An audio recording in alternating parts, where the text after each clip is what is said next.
आज crash course का दूसरा क्लास है। क्या है? दूसरा क्लास है। हम बोले थे कि 2 महीना पढ़िए, 95% से प्लस नंबर लाइए, ठीक है। लेकिन कंटिन्यू रेगुलर क्लास में ईमानदारी पूर्वक बने रहना पड़ेगा। ईमानदारी पूर्वक जितना भी क्लास वर्क होमवर्क दिया जाएगा सब करके आइएगा, ठीक है। समझ आ रहा है ना? तो आज क्रैश कोर्स का दूसरा क्लास है। हिंदी में आपको बताए थे 4 चीज पढ़ना। पहला किताब, दूसरा पढ़ना व्याकरण, तीसरा पढ़ना है लेखन और चौथा पढ़ना है गद्यांश। ये 4 चीज पढ़ना है, 100 नंबर लाना है ना। हम बताए थे आपको कि किताब 2 है, क्षितिज और कृतिका, ये सब हो गया था, ठीक। कृतिका एक ऐसा बुक है जिसमें सिर्फ आपको कहानी मिलेगा। क्या? कहानी। और क्षितिज एक ऐसा किताब है जिसमें कहानी और कविता दोनों मिलेगा, है कि नहीं।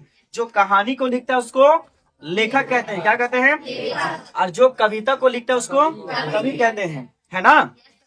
हम होमवर्क भी कल दिए थे कि जितना कविता का नाम है एक साइड और एक तरफ ये कवि का नाम है, दोनों लिख करके याद कर लेना। हो गया?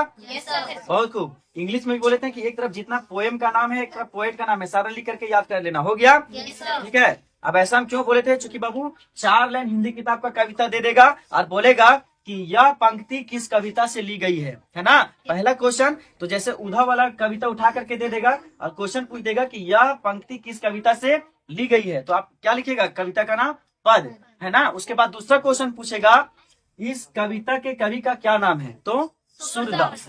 तो 2 नंबर आएगा ना, ठीक है।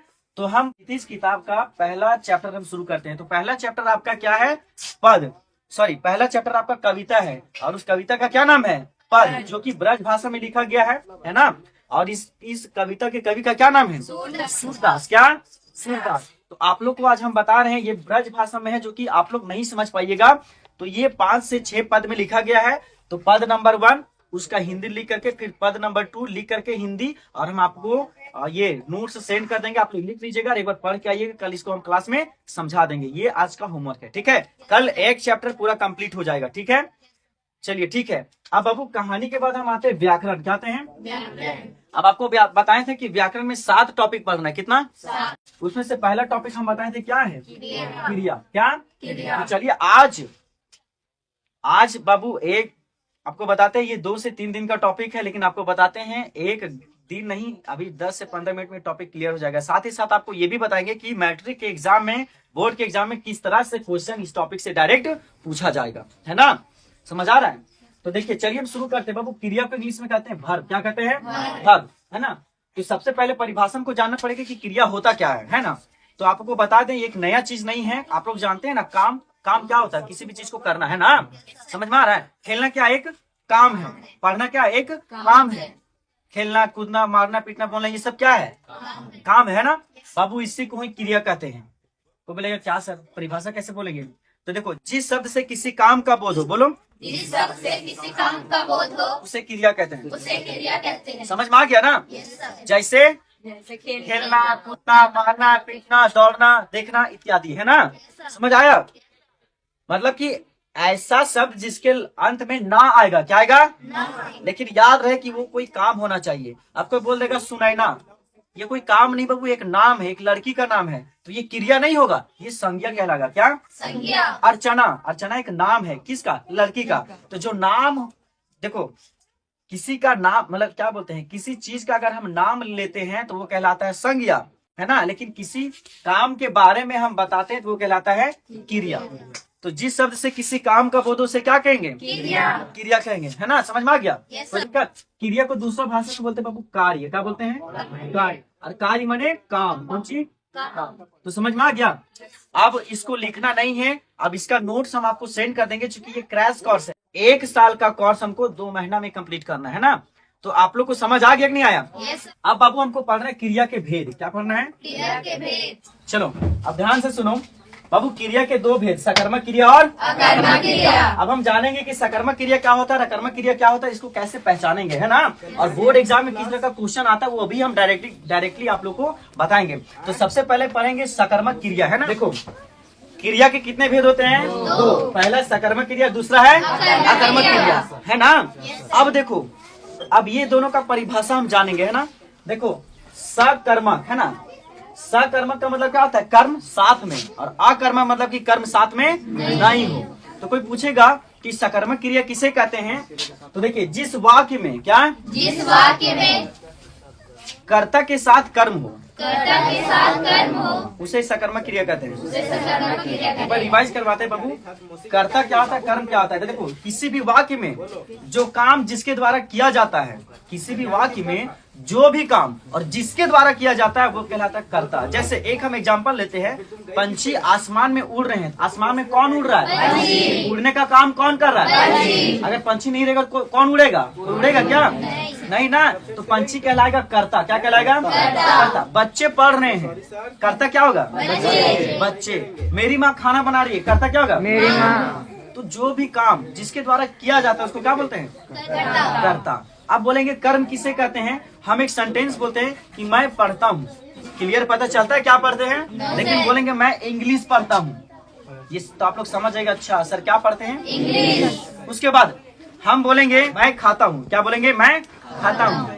अब पता चला कि ये बच्ची सोचेगी कि सर मुर्गा भात खाते होंगे, ये सोचेगी सर पनीर भात खाते होंगे, ये सोचेगी सर नहीं मटन खाते होंगे। हजार तरह का मन में खिचड़ी पकेगा ना, पकेगा ना। लेकिन हम अगर साफ साफ बोल रहे हैं कि मैं दाल भात सब्जी खाता हूँ, तो अगला आदमी सोचेगा कि सर मुर्गा खाते होंगे, अगला आदमी सोचेगा सर पनीर खाते होंगे, नहीं ना। तो जिस वाक्य, देखो जिस शब्द से किसी भी वाक्य में यह स्पष्ट पता चले कि कौन सा काम हो रहा है या नहीं हो रहा है, उसी को बोलते हैं बाबू कर्म। क्या समझ में आए। जैसे मैं किताब पढ़ता हूँ, एक सेंटेंस बोलेंगे मैं पढ़ता हूँ, क्या पढ़ते हैं पता नहीं, लेकिन बोलेंगे मैं किताब पढ़ता हूँ, तो किताब क्या हो जाएगा, कर्म। क्या हो जाएगा। उसके बाद मेरी मम्मी बनाती है, क्या बनाती पता चल रहा है क्या, इसमें कर्म है क्या, लेकिन बोलेंगे मेरी मम्मी खाना बनाती है, तो कर्म क्या होगा, खाना। समझ में आया, कोई दिक्कत बाबू। कर्ता क्या होता है, कर्म क्या होता है, समझ में आ गया ना। जिस क्रिया में कर्ता के साथ कर्म होता है उसको सकर्मक क्रिया कहते हैं। जिस क्रिया में कर्ता के साथ कर्म ना होता है, मतलब नहीं होता है, उसको क्या कहते हैं, अकर्मक क्रिया। हम शॉर्ट में आप लोग लिखाए थे सकर्मक क्रिया, कर्ता के साथ कर्म होता है। जैसे मैं आम खाता हूँ, है ना। अब देखिए मैं क्या, आम कौन खा रहा है, ये क्या कहलाएगा, कर्ता। वो क्या खा रहे हैं, आम, ये क्या कहलाएगा, कर्म। और खाता हूँ क्रिया। अब देखिए परिभाषा आप तुरंत याद होगा, रटना नहीं पड़ेगा। ये एक वाक्य है ना, तो देखिए अच्छा ये क्या है, क्रिया है ना। तो जिस क्रिया में क्या, जिस क्रिया में कर्ता के साथ कर्म हो, जिस क्रिया में कर्ता के साथ कर्म हो, उसे सकर्मक क्रिया कहते हैं। देखो नाम से पता चल रहा है, सकर्म मतलब कर्म साथे साथे, सा से साथे साथे मतलब साथ में, क्या तो साथ में कौन चीज रहेगा, कर्म। किसके साथ, क्रिया के साथ। तो यहाँ सिर्फ लिखते हैं मैं खाता हूँ, क्या मैं खाता हूँ, कर्म क्रिया। मैं क्या हो जाएगा, करता, और खाता हूँ क्रिया। देखो जिस क्रिया में कर्ता के साथ कर्म ना हो, फिर से देखो जिस क्रिया में कर्ता के साथ कर्म ना हो, उसे अकर्मक क्रिया कहते हैं। परिभाषा कितना को याद हो गया, फिर से समझो एक बार। देखो यहाँ देख, जिस क्रिया में कर्ता के साथ कर्म हो, जिस क्रिया में कर्ता के साथ कर्म हो, उसे सकर्मक क्रिया कहते हैं। जिस क्रिया में कर्ता के साथ कर्म ना हो, उसे अकर्मक क्रिया कहते हैं। समझ में आ गया। जैसे मैं किताब पढ़ा रहा हूँ, कौन सा क्रिया है, सकर्मक क्रिया। क्या उसके बाद मैं खा रहा हूँ, कौन सा क्रिया, क्या खा रहे पता चल रहा है क्या, नहीं ना, ये अकर्मक क्रिया। ठीक है बाबू, तो यही था क्रिया का टॉपिक। हम लोग को 10th क्लास में क्रिया इतना ही पढ़ना है, 2-3 दिन का टॉपिक 10 मिनट में कंप्लीट। समझ में आया कि नहीं आया, एकदम सच बोलो ईमानदारी पूर्वक, समझ में आया कि नहीं आया, पक्का समझ में आ गया। अब एग्जाम में क्वेश्चन आएगा तो बना लेगा ना। अब चलो हम ये बताते हैं कि मैट्रिक के एग्जाम में इस टॉपिक से क्वेश्चन कैसे पूछा जाता है। सबसे इम्पोर्टेंट चीज यही है ना। तो देखिए इस टॉपिक से 3 तरह का क्वेश्चन आप लोग को बोर्ड एग्जाम में आएगा। पहला क्वेश्चन क्या आएगा, अब क्रिया टॉपिक जो है, जो टॉपिक क्रिया है, इससे पहला क्वेश्चन टाइप 1 इस तरह से पूछेगा। कैसे कि माँ बच्चे को दूध पिला रही है, और ब्रैकेट में लिखा हुआ रहेगा क्रिया भेद लिखे। क्या क्रिया भेद लिखे। तो आप लोग बताइए क्रिया भेद क्रिया कितने तरह का? सकर्मक क्रिया और सकर्मक क्रिया। आप बताइए कि माँ बच्चे को दूध पिला रही है, कौन सा क्रिया है? सकर्मक क्रिया। बस सब बता दिया, समझ में आ गया। Yes sir. अब सकर्मक क्रिया कैसे होगा? पिलाना क्रिया है ना, जिस क्रिया में कर्ता के साथ क्या है? अच्छा, माँ बच्चे को दूध पिला रही है, क्या पिला रही है? अगला आदमी सोचेगा पानी पिला रही है, नहीं। इससे तो साफ साफ पता चल गया ना। तो कौन सा क्रिया? लेकिन अब सब कंफ्यूज होगा, पुराना बच्चा नहीं बोलेगा। पंछी आसमान में उड़ रहे हैं, क्रिया भेद लिखना है। कौन सा? चलो सबको बोलो, कौन सा क्रिया? अकर्मक। चलिए, बहुत सारा बच्चा का जवाब आया सर सकर्मक, बहुत सारा बच्चा का जवाब आया अकर्मक, तो इसको हम क्लियर करते हैं, है ना। तो सुनिए, इधर आपको बताते हैं, हम एक ऐसा ट्रिक बताने जा रहे हैं, कि जिसको बताने के बाद क्रिया से कितना भी हाई लेवल का क्वेश्चन क्यों ना पूछा जाए, आप लोग कभी कंफ्यूज नहीं होइएगा। तो आप एक ट्रिक है, तीन शब्द याद रखिएगा। क्या, किसे और क्या, किसे और किसको, ये तीन चीज याद रखना है ना। जिस वाक्य में, ध्यान रखो, जिस वाक्य में क्या, किसे, किसको जैसे प्रश्न पूछने पर उसका आंसर एक शब्द में मिल जाए, क्या एक शब्द में मिल जाए, तो उसे कहते हैं सकर्मक क्रिया। और जिस वाक्य में क्या, किसे, किसको जैसे प्रश्न करने पर या तो क्वेश्चन मैच नहीं करेगा या तो फिर उसका आंसर एक शब्द में नहीं मिलेगा, उसको बोलेंगे अकर्मक क्रिया। आप बोलेंगे कैसे सर, तो आपको बताते हैं, पहले ध्यान दीजिएगा। देखिए यहाँ पे माँ बच्चे को दूध पिला रही है ना, तो सबसे पहले बाबू इस वाक्य में जो कर्ता को हटाना नहीं, क्योंकि आदमी ही नहीं रहेगा तो काम कोई करने वाला, तो काम कौन करेगा? कोई करेगा क्या? तो कर्ता को नहीं हटाना है। दो चीज याद रखना, कोई भी सेंटेंस में अगर ये तीनों का आप यूज कर रहे हैं तो एगो कर्ता को नहीं हटाना है, एगो क्रिया को नहीं हटाना है, ताकि काम रावण करेगा तो फिर आदमी का काम करेगा, है ना। समझ आ रहा है? तो कर्ता और क्रिया को नहीं हटाना है, ठीक है। तो बीच में जो कुछ भी आएगा उसको हमको हटा के देखना है। तो बीच में तो कर्म ही आ सकता है, नहीं तो कर्म नहीं आ सकता। देखो यहाँ, तो माँ बच्चे को दूध पिला रही है ना, तो बाबू तुम बच्चा हटा दो, है ना। तो माँ क्या को दूध पिला रही है? शोभा नहीं दिया, ये मैच नहीं किया। तो माँ किसे को दूध पिला रही है? शोभा नहीं दिया। लेकिन माँ किसको दूध पिला रही है? एक शब्द में आंसर, बच्चे को। तो क्या होगा? सकर्मक क्रिया। अब तुम लोग एक चीज और देखो, यहाँ कर्म दो ठो आया है। कैसे? देखो, बच्चा भी है और दूध, तो माँ बच्चे को, इसको रहने दो, दूध को हटा दो, माँ बच्चे को क्या पिला रही है? एक शब्द में। क्वेश्चन भी मैच हुआ ना। तो बाबू अगर कोई बच्चा अगर इससे नहीं समझ पाएगा तो इससे तो समझ लेगा। तो ये तो साफ साफ पता चल रहा है सर कि ये सकर्मक क्रिया। क्या कोई दिक्कत? अब हम बोलेंगे वे लोग आम खाते हैं। अब सुनो, कौन सा क्रिया है? सकर्मक। अरे साफ साफ पता चल, लोग क्या खाते हैं? आम। देखो कुछ मत करो, वे लोग करता है ना, यही लोग ना आम खाने का काम कर रहा है, यस और सर। खाना क्रिया है ना। Yes sir. तो बीच में इसको हटा दो, आप इसको हटा दो। वे लोग क्या खाते हैं? आम। एक शब्द में आंसर आम। क्या आम। समझ में आ गया? Yes sir. कोई दिक्कत? No sir. अब हम एक सेंटेंस लिए थे, क्या पता है? पंछी आकाश में उड़ रहे हैं। यहाँ देखो क्रिया भेद लिखे। अब सोचिए आकाश में उड़ रहे हैं, तो देखो यहाँ पे पंछी करता है, इसको हटाना नहीं है, नो सर। उड़ना भी नहीं हटाना है, हमको क्या हटाएंगे? आकाश। तो आकाश को हटा दो। अरे देखो पंछी क्या में उड़ रहे हैं? शोभा दिया। नहीं। अगर ऊपर आसमान में, मतलब ऊपर का कौवा उड़ रहा है, बोलेंगे अच्छा पंछी क्या में उड़ रहे हैं? कोई भी आदमी सुनेगा हंसने लगेगा नहीं। केकरो हम बोलेंगे अरे सुनो पंछी क्या में उड़ रहे हैं, बोलेगे पगला गया क्या यार, ये कोई क्वेश्चन हुआ? तो ये मैच नहीं कर रहा। पंछी किसे में उड़ रहे हैं? शोभा दिया। हम जाके पूछेंगे सुनो पंछी किसे में उड़ रहे हैं, बोले ए यार का पगला गया, कैसे क्वेश्चन पूछता है? शोभा दिया क्या? No sir. पंछी किसको में उड़ रहे हैं? बोलेंगे अरे सुनो ना, हम बोलेंगे खुशबू पंछी किसको में उड़ रहे हैं? बोले ए सर कहाँ पूछ रहे क्वेश्चन? मतलब तीनों मैच नहीं किया। अब जहाँ तीनों मैच नहीं किया तो ये बाबू अकर्मक क्रिया। भले देखे में लग रहा था कि सर कहाँ उड़ रहा है, आसमान में पता चल रहा है, लेकिन हम पहले बताए थे कि तीन चीज याद रखना, क्या, किसे, किसको। अच्छा यहाँ पे कौन सा शब्द जोड़ेंगे जो सुटेबल होगा? पंछी कहाँ उड़ रहे हैं, यही ना होगा। Yes sir. लेकिन यहाँ लिखेंगे तो इसको मैं हटाना पड़ेगा। जब इसको हटा देंगे बाबू तो शोभा नहीं देगा। मान के चलो मतलब शोभा देगा नहीं ना। अब जेकर घर में जाएंगे कि हमको 1 महीना के लिए रेंट दीजिए, वही आदमी के घर से बोलेंगे बाहर निकल हम यहाँ रहेंगे, तो शोभा देगा जी? तो बेचारा पहले से यहाँ बसल बसावल परिवार के उजाड़ के और अपने आ गया, इसको भगा दिया, तो ये शोभा देगा? ये रहल देगा एकरा? और जब नहीं रहल देगा बोले भाग यहाँ से, तो बाबू अकर्मक क्रिया। पंछी आकाश में उड़ रहे हैं, अकर्मक क्रिया। समझ आया? Yes, देखो यहाँ क्या किसे किसको जैसे हम प्रश्न शब्द यहाँ लगाए तो मैच नहीं किया का बाबू।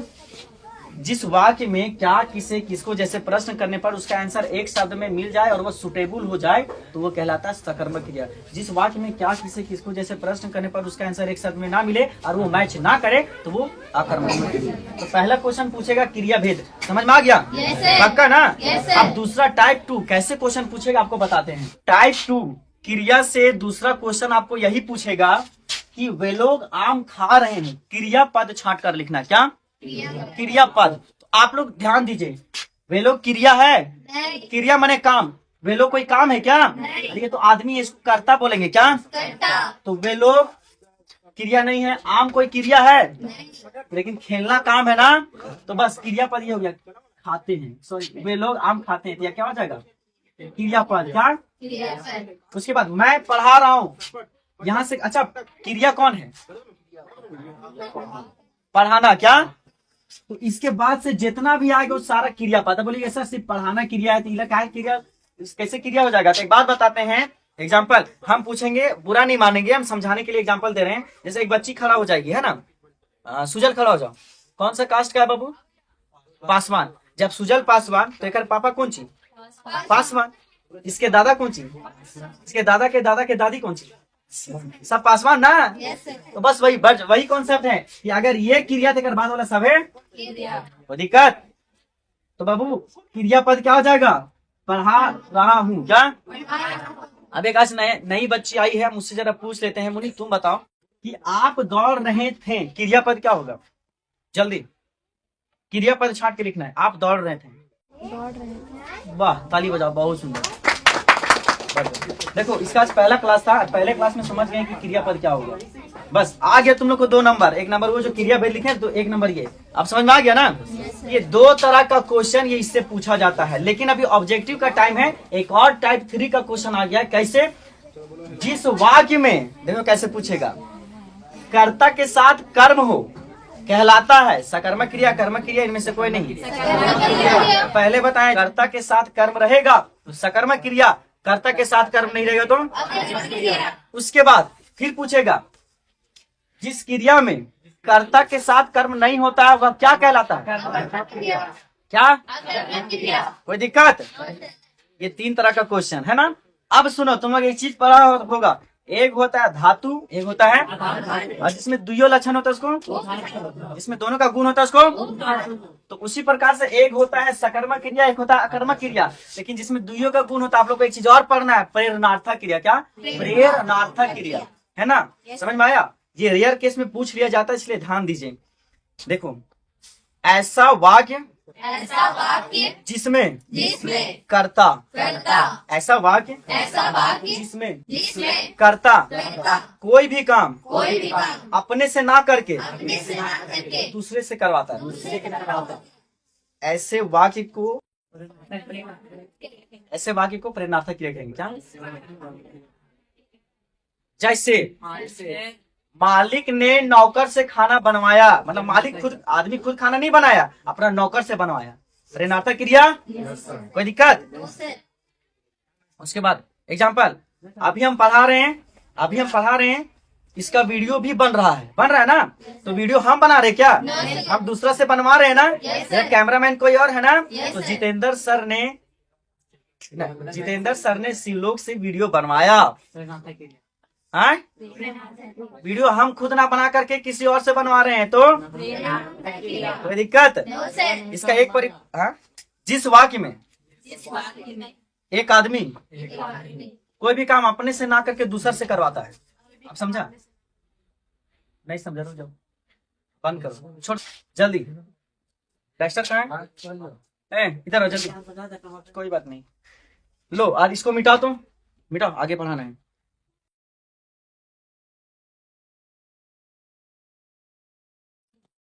बैठ जाओ। अब सुनो, हाँ? अच्छा लगा? आप तो समझ गया होगा कि देखो हम पढ़ा रहे थे, बोर्ड मिटाना था, हमारा काम था ना, लेकिन हम अपने से मिटाएं, तोर से मिटवाएं। तो जिस वाक्य में कर्ता मतलब जो काम को करता है, काम हम करे, पढ़ा हम रहना ना, तो बोर्ड हमरे मिटे चाहिए था।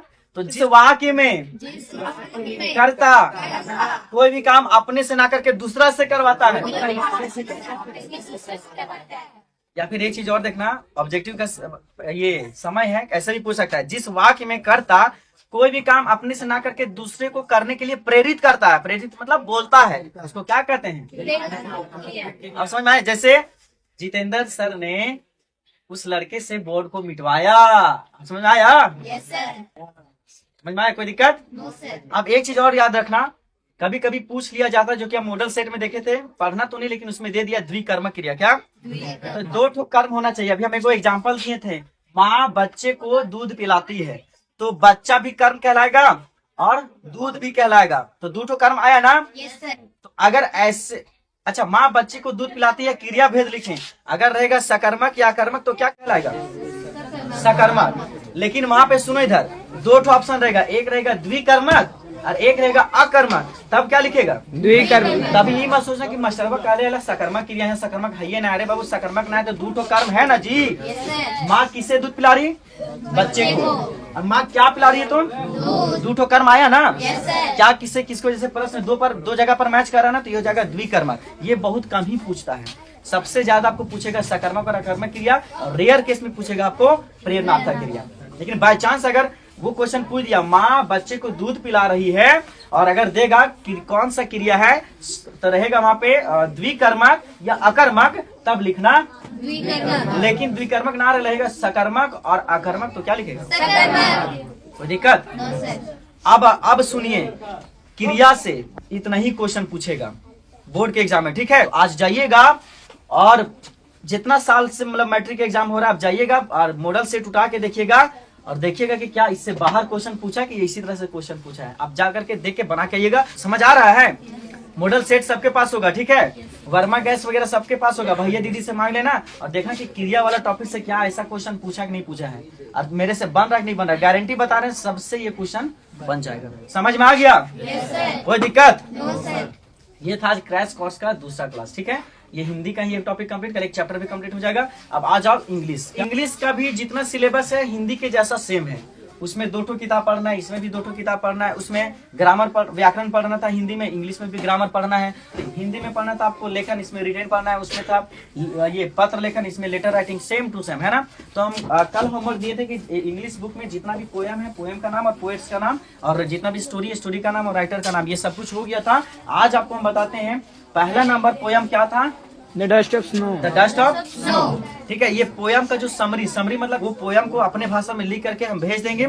नया बच्चा उसको पूरा उतार लेना और पूरा लिख करके पढ़ के आना, और पुराना बच्चा पूरा पढ़ के आएगा, लिखेगा नहीं, है ना? जो लिख चुका है, ठीक है? कल ये कविता खत्म हो जाएगी। मैट्रिक और इंटर में बेहतर रिजल्ट देने वाला एकमात्र कोचिंग संस्थान ब्रदर्स एकेडमी। हमारे यहाँ बच्चों को बिल्कुल आसान भाषा में अपने शब्दों में पढ़ाई करवाई जाए।